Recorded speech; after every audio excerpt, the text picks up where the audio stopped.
Hi lovelies. I don't know what is cooler, the house or the car. Please let me know if you can hear me. I am recording this with my headphones because I have to have the air conditioning on in the car. Help the Lord. Okay, so one of y'all lovely people were moaning and saying, Chengi, are you doing a live or what? I wasn't gonna because it's so hot. But I wanted to just quickly come on here. I always say quickly, but I'm not sure if it'll be quick. However, I want to talk about the story that you keep telling yourself is hurting you and is going to cost you. The thing is, we all have a story we tell ourselves about what is true and what is not true. And that story needs to be honored because that is the story that our mind recognizes, the story that our mind honors, it's the story that our mind has to serve. And so we go through life telling ourselves a story. And I'm not talking about the great story. I'm talking about the poor me story. I'm talking about nobody likes me, nobody thinks I'm pretty, no, I'll never meet a great guy, I will never be happy in love, and I always meet jerks, and maybe I was meant to be alone. And whenever you meet somebody, and let's say you're amongst the girls and you're talking about men, you always have that one phrase that comes out of your mouth, oh, men nowadays just a waste of time. You have that one signature thing that you do all the time when the talk about men comes up. That has become your story. And it seems harmless. It seems like it's not costing you anything.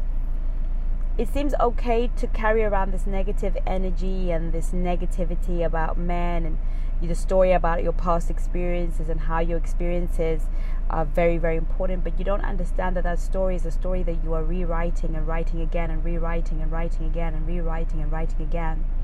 And that eventually your pen will wear out, and the paper that you're writing that story will wear out, and the people around you will wear out, and your friends will wear out, and your relationships and your work and your job. Because if you entertain anything negative in your heart and mind about yourself, it has a way of building life. You know, one of the scriptures I love the most is little foxes. It's the little foxes that spoil the vine.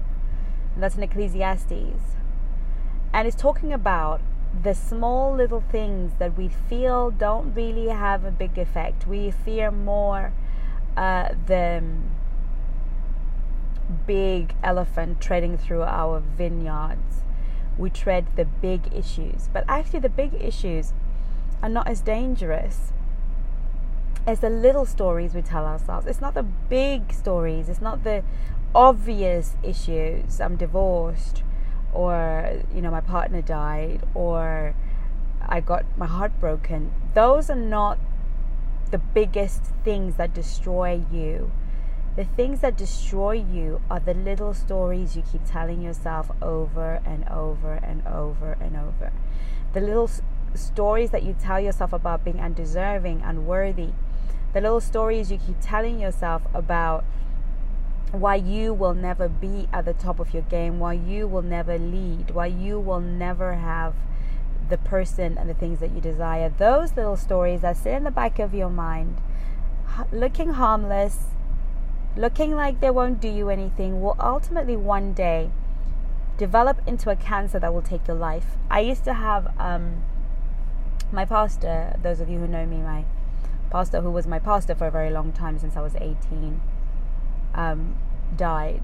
And she used to lie down every day in her office and say, Chengi, I've got a headache. I've got a headache. And I'll be like, oh, okay, why don't you lie down? Why don't you take some paracetamol? She wouldn't take any paracetamol. She wouldn't lie down. And she wouldn't go to the doctors because it's just a headache, just a little headache. But it was a headache that wasn't attended to. It's the small things that make us not go to the doctor because it's just a headache. It's just a foot ache. It's just, a bit of heart palpitation. We don't really take that to the doctors.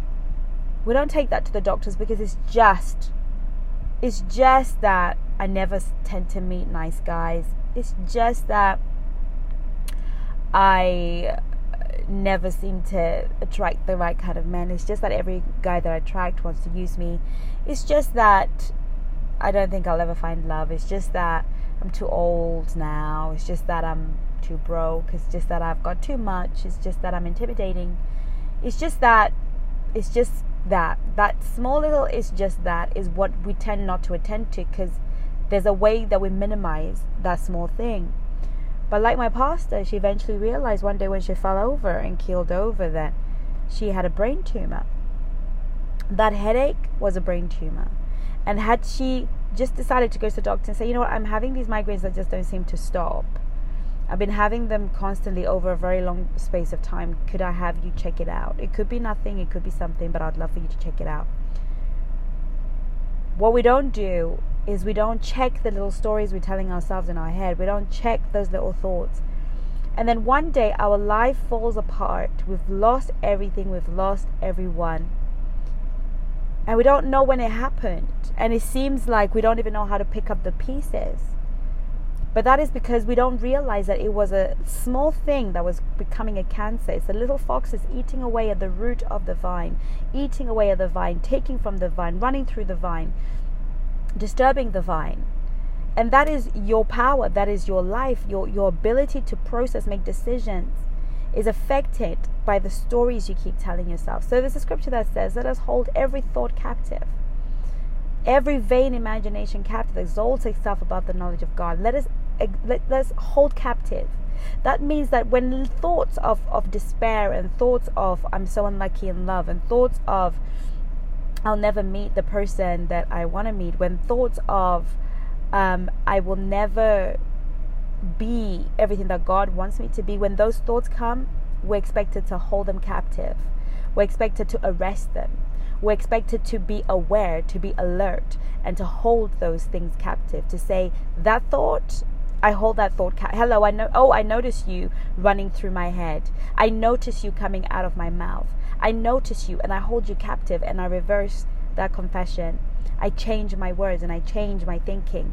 Because if I don't capture this little bandit now, if I don't capture this little bandit and this little thief, this little fox, it will spoil the vine.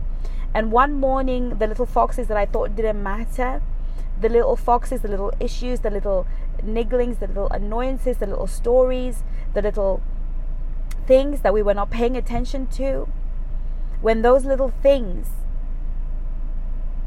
that we ignore, those little thoughts, those self-doubting thoughts, those self-defeating thoughts, that negative self-talk, that harshness as we speak to ourselves, all of those things, one day you wake up and thank you, Apostle.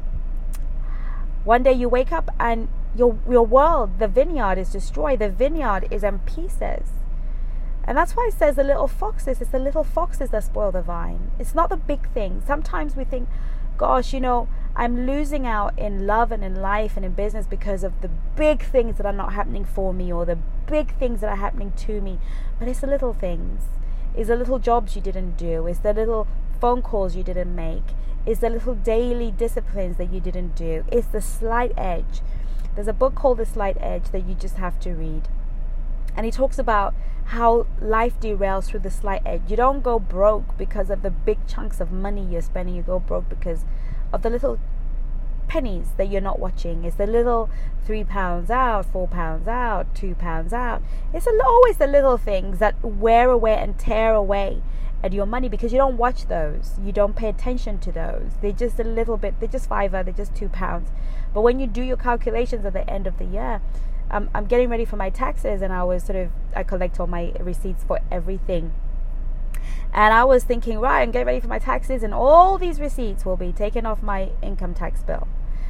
So I sat down the other day and I was going through the receipts, and I put on one side the receipts that were to do with my business were on the left, and the receipts that had to do with my personal life were on the right. And I could not fill the business ones were like this small, and I put them in a little bag. And the other ones of coffees and little expenses that I hadn't really thought about, that had, little shoppings, little whatevers, they filled up my bin. And I thought to myself, my God, it was the little foxes, it's the little spends that actually take the most. So I really want us today, because I'm just going to go off soon, I want us today to get into an exercise of paying attention to the little negative thoughts, the little negative self-talk, the little thoughts, the little ones that cross your mind daily unchecked, creating cancers, creating tumors, creating disasters, spoiling the vine. Those little thoughts are what are keeping you from where you need to be. Those little thoughts that you don't even think matter, those little comments, that little look, that little, little behaviors, little things. When I speak to people who are dating or in relation, it's the little things. Marriages don't usually break up over big things, because we can discuss those. We can discuss infidelity. We can discuss abuse or whatever. We can try to work on the big things. But it's the little things, the moments you didn't say thank you to your husband for the little thing that he did for you, and the little things he keeps doing for you that you overlook every day are the things that will make him feel like, I don't really want to be with you anymore. It's the little things that your date does, the little things, the little opening the door for you and making sure you're seated first, and wondering if you're okay. The little things that you don't pay attention to, that you take for granted. Those are the things that usually make people decide they don't want to be with you anymore. Those are the things that usually create rejection, because it's the little things. Remember to say thank you for the big car, thank you for the house, thank you for the big gifts, and that person begins to feel like what they do for you and the value they bring on the day-to-day is not important unless they give you big things, and they become resentful. So we are often ruining our lives in so many areas. If your life is falling apart, if your love life is falling apart, if your dating life is not sparking, is not triggering the right sort of connections, if your marriage and your relationship is falling apart, if your relationships are falling apart, check the little things, check the little things, check the small things, check the little foxes, because it's the little foxes that spoil the vine. So I'll see you on my next live tomorrow. In the meantime, stay cool. Oh, I think I'm going to stay in this car. It's like icy. Yay. Stay cool, and I will see you again tomorrow on my next live. Take care. Bye-bye.